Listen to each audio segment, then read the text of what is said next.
Hey guys, welcome back to Sailing Misbehavior. My name is Al. So I quit my job in Central Texas and I moved to Florida where I live on my boat full time. It's a different lifestyle, but I love it. This week we're going to be spending some time with John and we're going to go ahead and do, I guess you can call it a little impromptu interview to find out more about who he is and how he got started on this lifestyle. Join me, guys. Hey, I'm a mariner named John. All right.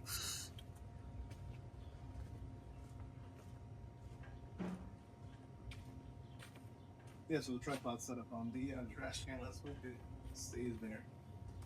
You want to play cricket? What's cricket? It's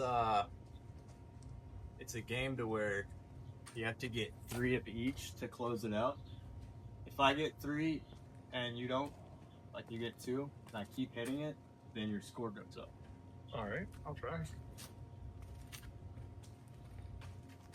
gonna grab my we're not talking about that. That would be nice.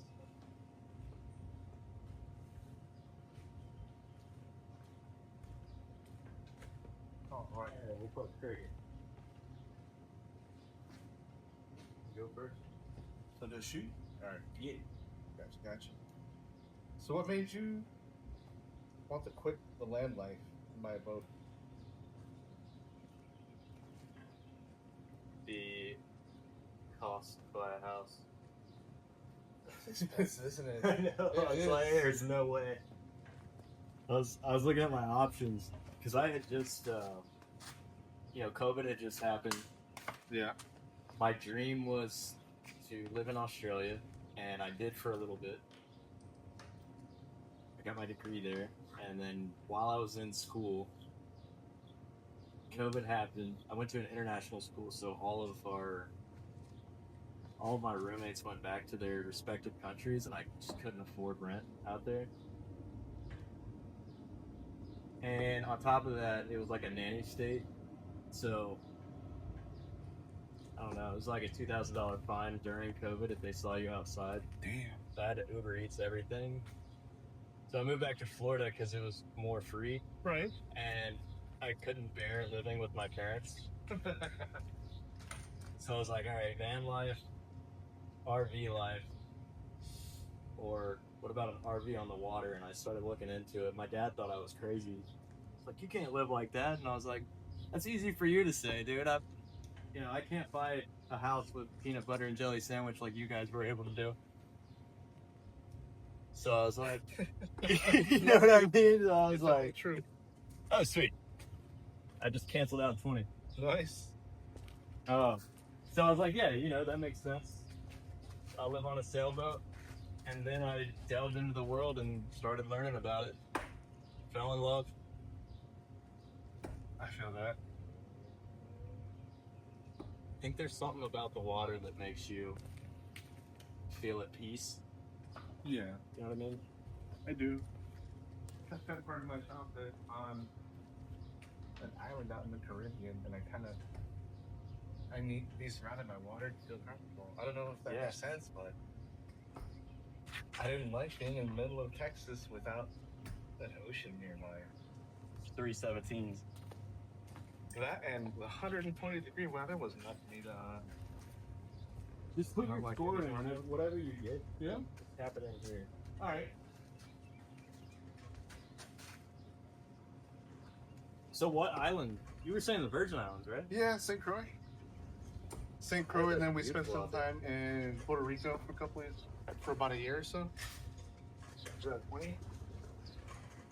That is 220. 53.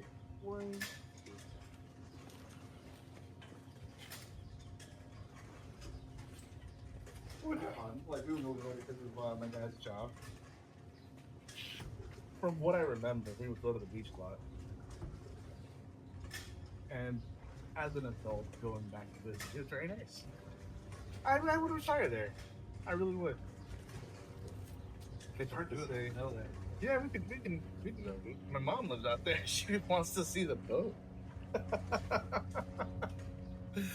And if all goes well with this job, doing the work from home, then yeah, I'll go out there. Bulls.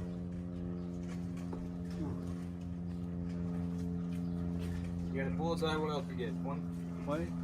20 is cancel out.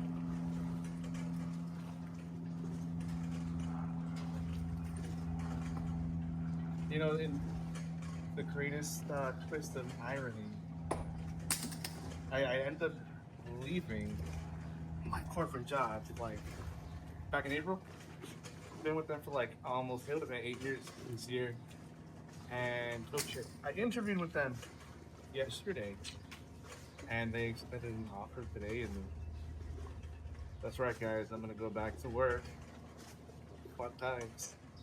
Oh yeah, no, you know, I'm gonna do that for a while, and then You're not an office.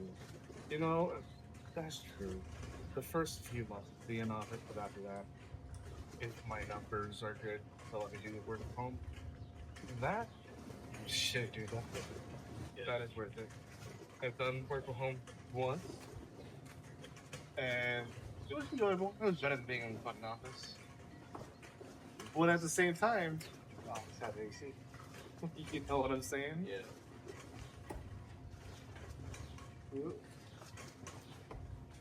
Yeah, 18 there too. Yeah, and 18 and 19. Oh, what is this? 19? Yeah.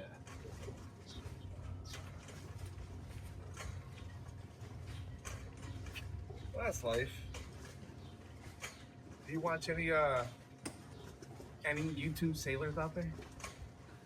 Any YouTube sailing channels? I like Phoenix Oh, Sailing with Phoenix. and sand sailing. Oh, Sam Holmes. Same homes, yeah. Yeah. That's a good one. He took a Hobie from like somewhere in Florida, I think to the Bahamas or Bermuda or something like that. And I was like, how the hell? But You can't live on that thing. he's skilled. He is a skilled sailor. He is. I think that'd be so fun to actually get up and go do it, you know? I do. But you gotta have money to do it. You do actually. I learned that the hard way. You know, I used to think that, oh hey, it's the wind. The wind is free. Well, that's why I got mine It's not too. gonna be that expensive. That's why I got mine too, because I was like, the wind is free, but and then you learn about all the maintenance issues that Oh, you yeah. need to tackle and how salt water. You know what? Maintenance, I think, is the most important thing. You get 17? Yeah. What'd you say is the most important? Maintenance. Yeah. Oh man, so many things go wrong if you don't address the little things. It sucks, dude. But it teaches you so much. It does. It does. Like, then like you're able to, you know, tackle all these things that not too long ago you might not have known about, you know? Mhm. Like, for me, I moved on in 2022 and I didn't know anything. Like, nothing. But my next door neighbor was a captain, and I later became his deckhand. 1969. So I later became his deckhand, and he taught me so much stuff.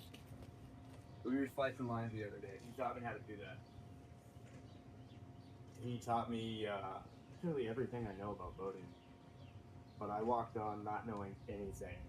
Good. So, no, like yours is on. I just know it's fine. Okay. No, you're good, dude. That's good that you found someone to mentor you, because that's, I think that's how it should be. That you find people to teach you the things that you don't know, and it's the people that are within the community that you, put yourself into. You know? Yeah. Yeah, and you'll find that like sailors love to impart their wisdom that they've learned over time. And everybody has their own way of doing something. So even like if you know how to do something, it's always good to just like listen out and be like, oh, that's his way of doing it. Maybe I can, if I need that in the future, then I can put that into motion, you know? Mm-hmm. You know, I tried the splicing. It Did came you? out, yeah, it came out all right. Nice. I didn't know how to do that prior to you showing me, so that's pretty cool. It's that one right there is super valuable because you never know when you're gonna need a line. No shit.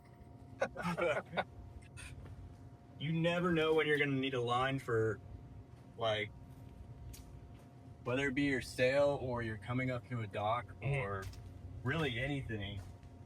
You never know when you're gonna need it. And dude, there's certain knots out there that are just as effective as splicing. Oh yeah. Like on the fly, like, you gotta have it immediately. Also, sewing, which is crazy. You know, I got a It's little really sew kit important. for like the sails and stuff. For the sails, for your Bimini, for so many things, dude. My Bimini ripped in one of the hurricanes out here, and I just went out there and started like stitching it together, and it held for like a solid. This was during hurricane season, so it held for like a solid month, and then I had to re-go and do it again after the hurricanes. But even with like hurricanes, like putting your lines up in a certain way, and you'll see like some people don't know what to do with their lines and stuff. So you just step out and be like, hey, it's actually better to, if the hurricane's coming, you want to be pushed away from the dock, because if you hit the dock, and this happened at my last marina, yeah, you gotta wiggle. If your boat hits the dock, then it can screw the entirety of everybody else's boat, because it lifted up. The last marina I was at, the entire dock broke it all apart. And then everybody's boat is loose. Everybody's boat's loose. It's a domino effect, dude. Wow. So like being on the dock during a hurricane, and I like riding it out. Yeah, Like Captain Dan. he, from what he told me, you passed the last 2 hurricanes on your boat, didn't you? Not Milton. Not Milton. The other one. Yeah. Aline. I've ridden out 3 so far. 3. That's wow. And well, this was back when I used to drink a lot. But I listened to like pirate music and stuff, getting up all drunk and stuff, coming up. You gotta check your lines. Because at certain points, like when the surge is really high, your boat might go higher than the pilings, Good. you know? Yeah. Or it might go all the way to the bottom and your lines are holding just the horns up on your cleats. So you gotta let out pressure. Yeah. It's all, that's why I like to be on the boat during storms. To make sure everything's okay. Make sure everything's good, otherwise insurance is gonna get a claim. You know what I mean? I do. I want to point out, guys, that we're sober. I don't drink. John sober. drink. Just wanted to clear that up. I do drink energy drinks, and this is brought to you by Full Throttle. One day, we'll reach sponsorship level. Copyright. Copyright infringement. You know that the idea of passing a hurricane on the boat still terrifies me. It does. It's just a washing machine, man, at that point. You'd survive in like 8 hours in a washing machine. It would be great content. It would be. It's not fun, though. I don't doubt it. I don't doubt it. I mean, I grew up in Jacksonville, so we had, and this was back when hurricanes were pretty bad, like right around Katrina when it hit up there in Louisiana. Right. We had also Charlie and Francis and all these other hurricanes that hit. I think it was like 2007, 2006. We had a lot of hurricanes that hit that year, whatever year it was. But we always had like hurricane parties in the neighborhoods, Yeah. you know? And hurricanes for us was no school. We would get on our skateboards, we'd get a bag or an umbrella, and we'd just rip it on our skateboards down the street. So hurricanes were a fun time for us growing up. You know what? Hurricanes sucked as a child. No, Really? not the hurricane itself. Aftermath of having electricity. Oh, the aftermath. Yeah, the aftermath sucks. Because then you don't got lights for a couple of weeks, and you got to do this, got to do that. Do what you can with showering with the bucket and stuff. 3 19s and a 16. Nice. It was interesting. The hurricanes on the island. The first one that that I guess we went through is the best way to put it. I was a kid. I didn't know what was going on. Shit. Have you been recording your when you close it out? Have you still been recording those? Most. Okay. Most. That's how you get your points. Like if Yeah. I haven't closed one out and you do, I think I keep just closed the hitting it, 19. that's how you get your points. Sorry to cut you off. No, you're fine. See, look, I just closed out 19, so then it's closed out. But See, I'm aiming for 18 right now. I just can't. say you close out 16 or 18. Yeah. I haven't closed them out yet. Mm-hmm. So that's how you can get points like that. Like 17, like right here, if I hit it, then I'll make 17 points. Well, Oh yeah, dude, that first hurricane. My dad just put us in the room. He was like, "Hey, you guys go to bed." really? And we went to bed. The next morning, woke up like it was normal. You guys didn't have like hurricane parties or anything? No, man, we were kids. Like, I want to say I was like 6 or 7. My parents are maybe early 40s, Yeah. like maybe 40. My dad was maybe 40. Mom was maybe 30. 30? That's not on camera. Probably not. Let me. Oh. Prefer not to. We don't. I don't have to. No, that's fine. No, for real, I don't have to. Because most people are just thinking jobs on land. Right. Where when I first moved on, I was working at the front desk of a resort out there, not making any money. I could barely buy. And my next door neighbor was a captain on a tugboat, and he was like, "Dude, I need a deckhand."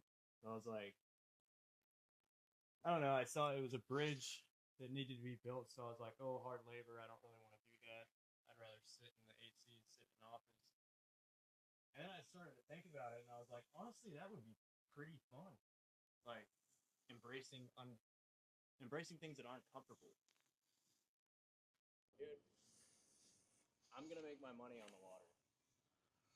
Yeah, you can make money on land too, but you can live a fulfilled life just by living on the water and working on the water, and you're barely ever on land. Yeah, You know what I mean? I do.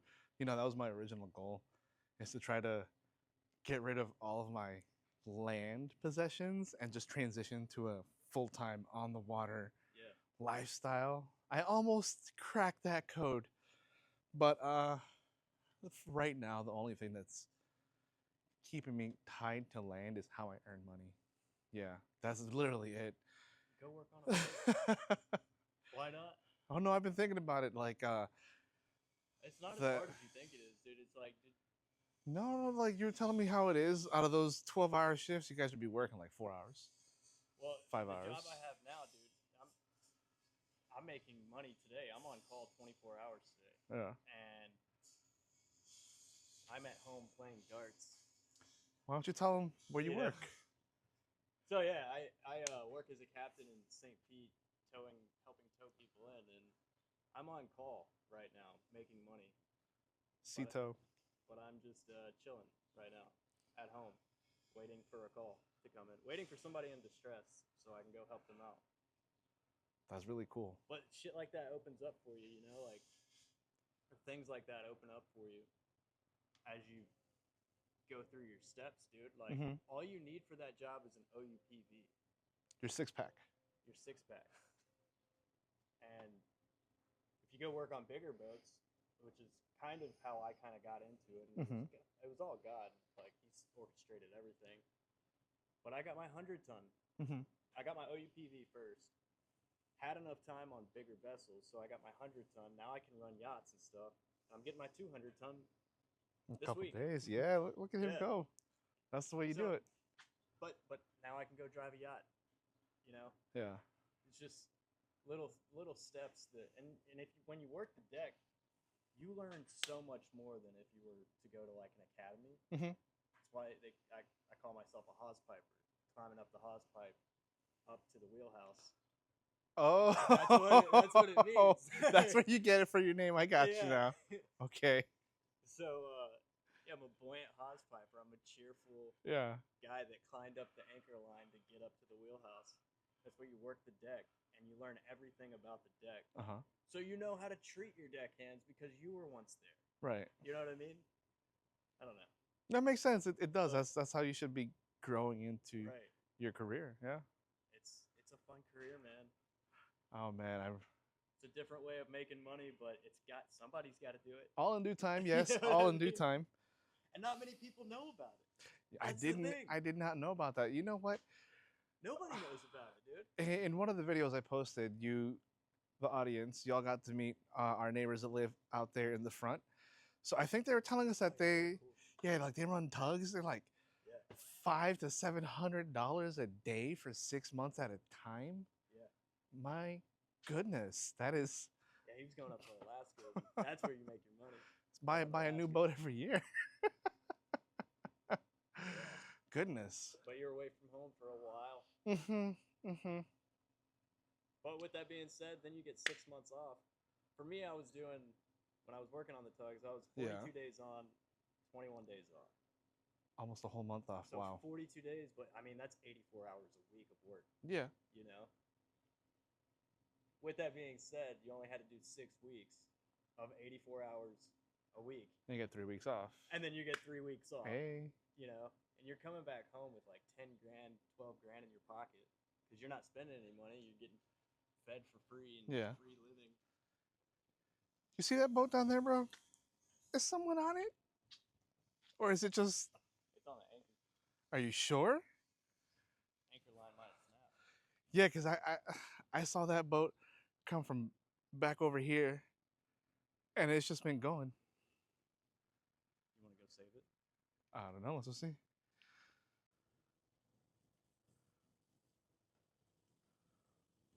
What's her name? Seduction from Palm Harbor, Florida. It doesn't... Seduction. Yeah, Seduction. Yeah, that chain does not look tight at all, but she hasn't gone anywhere. Because they're only held by one line, and they're going around that.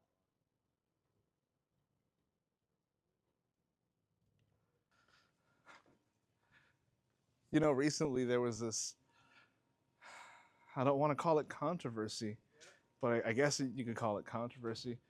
One of the sailing channels that I used to watch, goes by Chasing Latitudes. His name was Christopher Cousteau. So this dude had like 5 or 6 years worth of material on his YouTube. And I guess someone outed him as being a less than pleasant person or whatever. It spiraled and he either erased everything or he privated it. It's like 6 years of work, dude, gone. And it just kind of sad because I used to watch it a lot. But at the same time, maybe it could have been prevented. I don't really know. It's sad. Christopher, Godspeed, sir. Godspeed. Maybe we'll see you under a different channel name.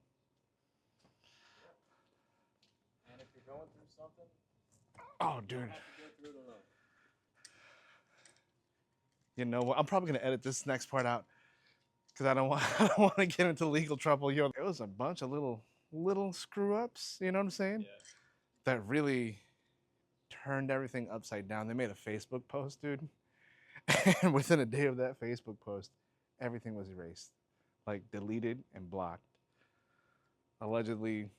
Yeah, it's a lawsuit thing. Yeah, he said that the lawyers told him to do that, but it's like, dang, bro, that's a lot, because they also accused him of not having a license, and I'm not gonna out. And the U.S. is the hardest dude. You know that was pretty bad not having the license. But I guess for me the kicker is, what is the kicker? You never know. Man, I thought he was an actual captain who knew what he was doing and talking about, and then come to find out that is not necessarily the case. Well, I'll tell you this. Huh.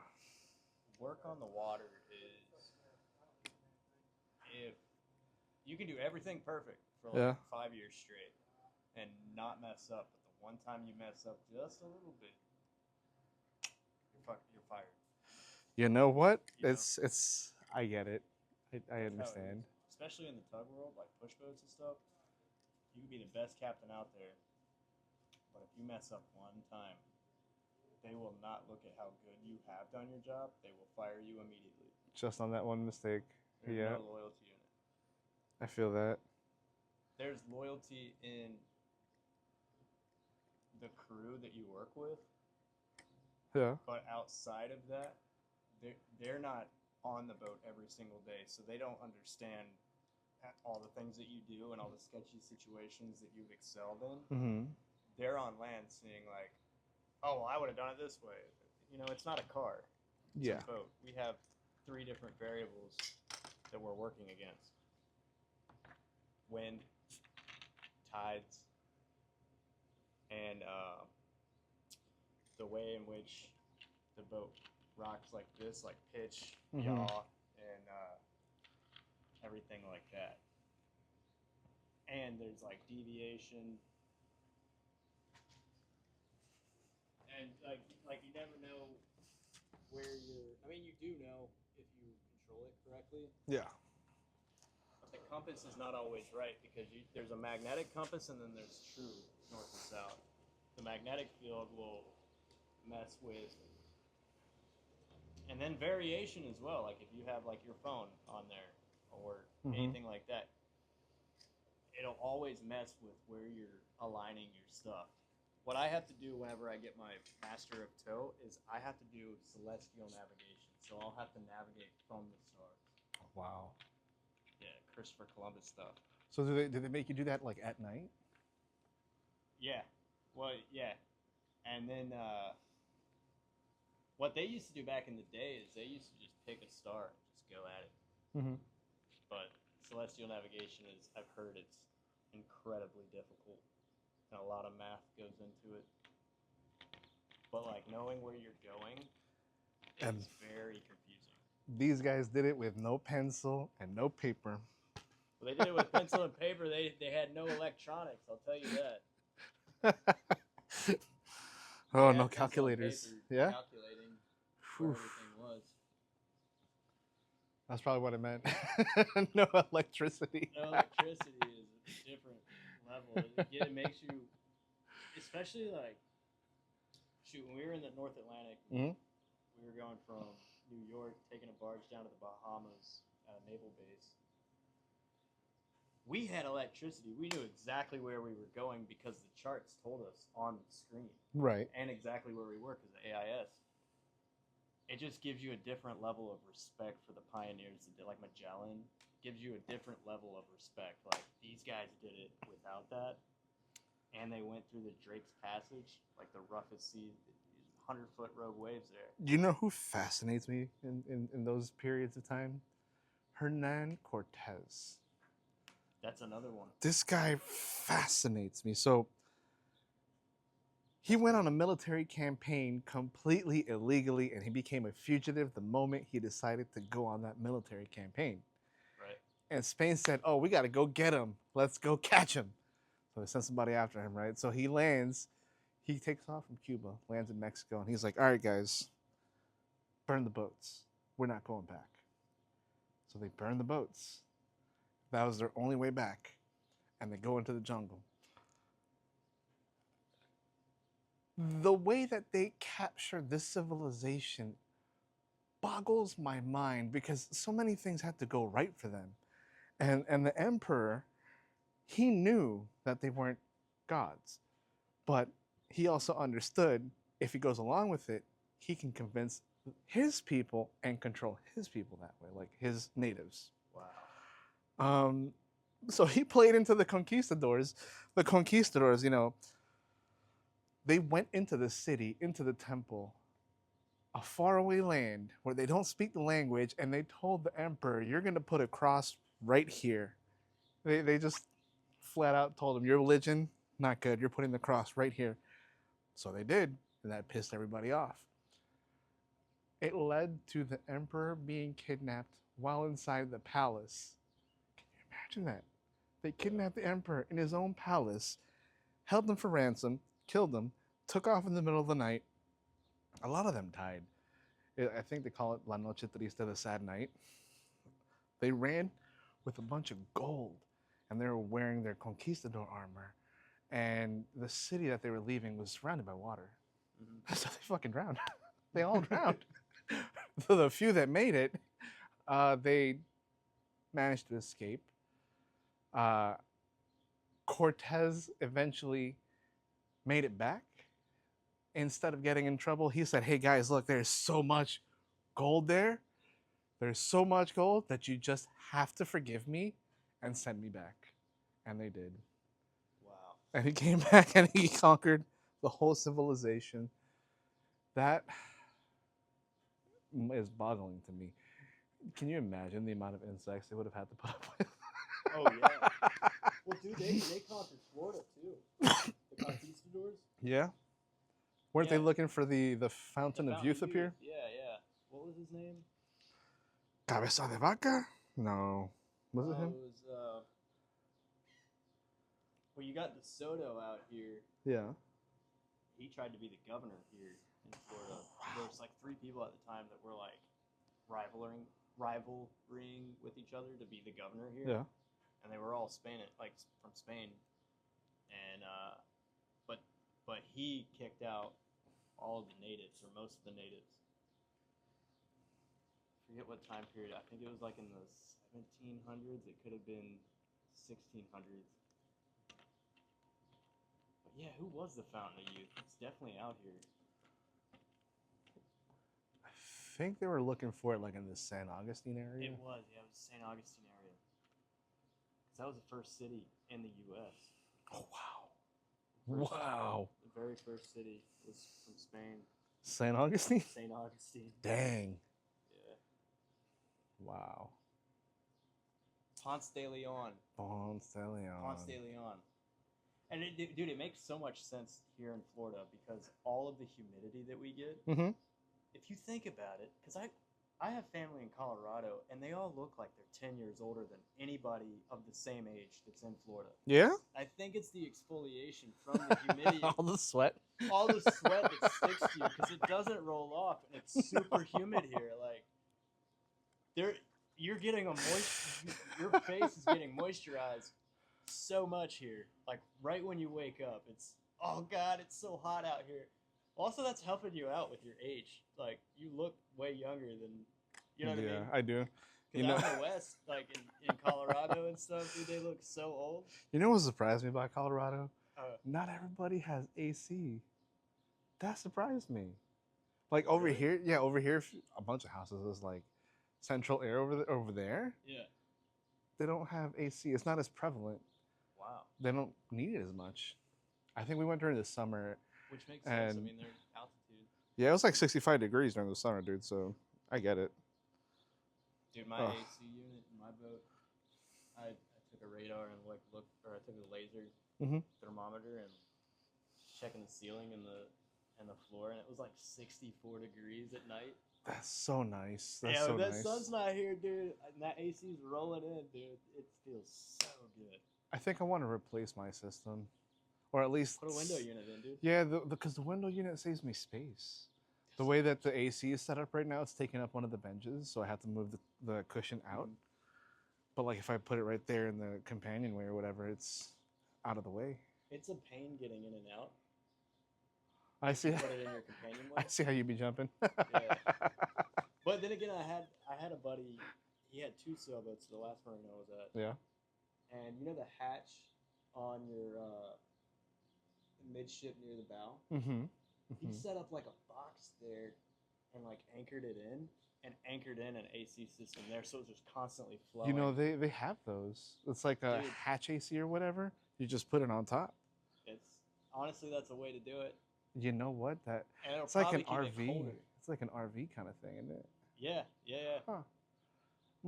I might have to look into those. They have them on. I've seen them on Marketplace for like $200. Easy, dude. Yeah. Shit, I would do that right now. Excuse my French. I think the only reason I'm keeping I have to find a way to have enough juice within the boat to power an AC system, like a split AC system running off batteries. Mm-hmm. Yeah, and I know it's possible because I've seen people on YouTube do the same thing.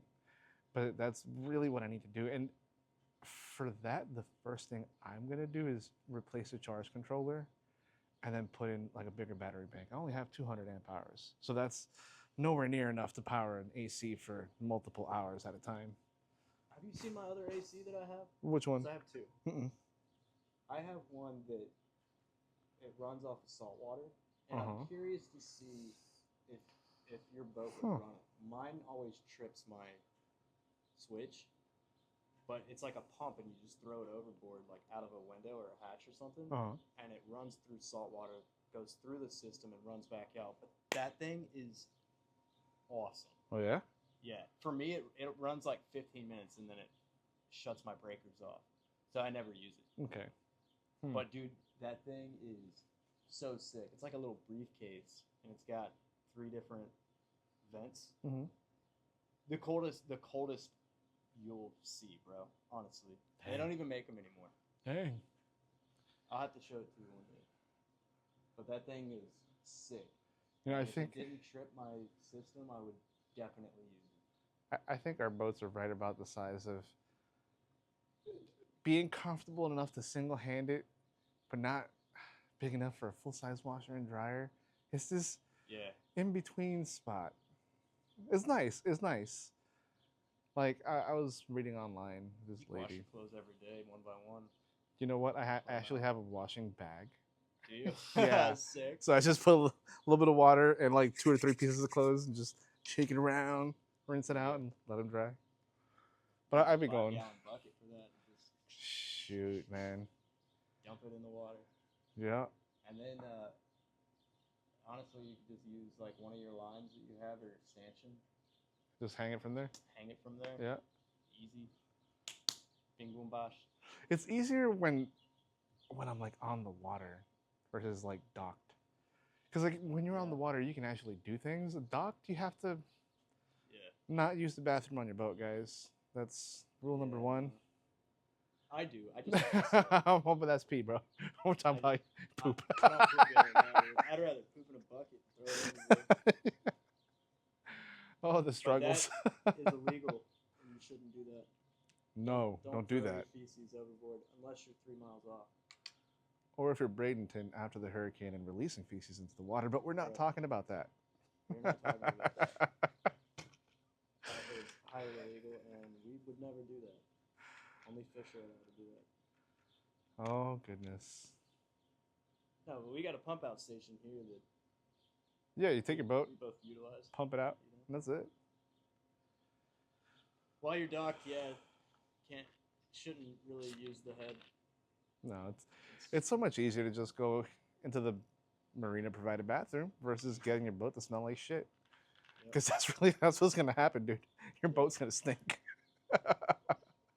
I take showers on the boat and just let my shower water get pumped out by the bilge. Yeah. The shower goes straight to the bilge.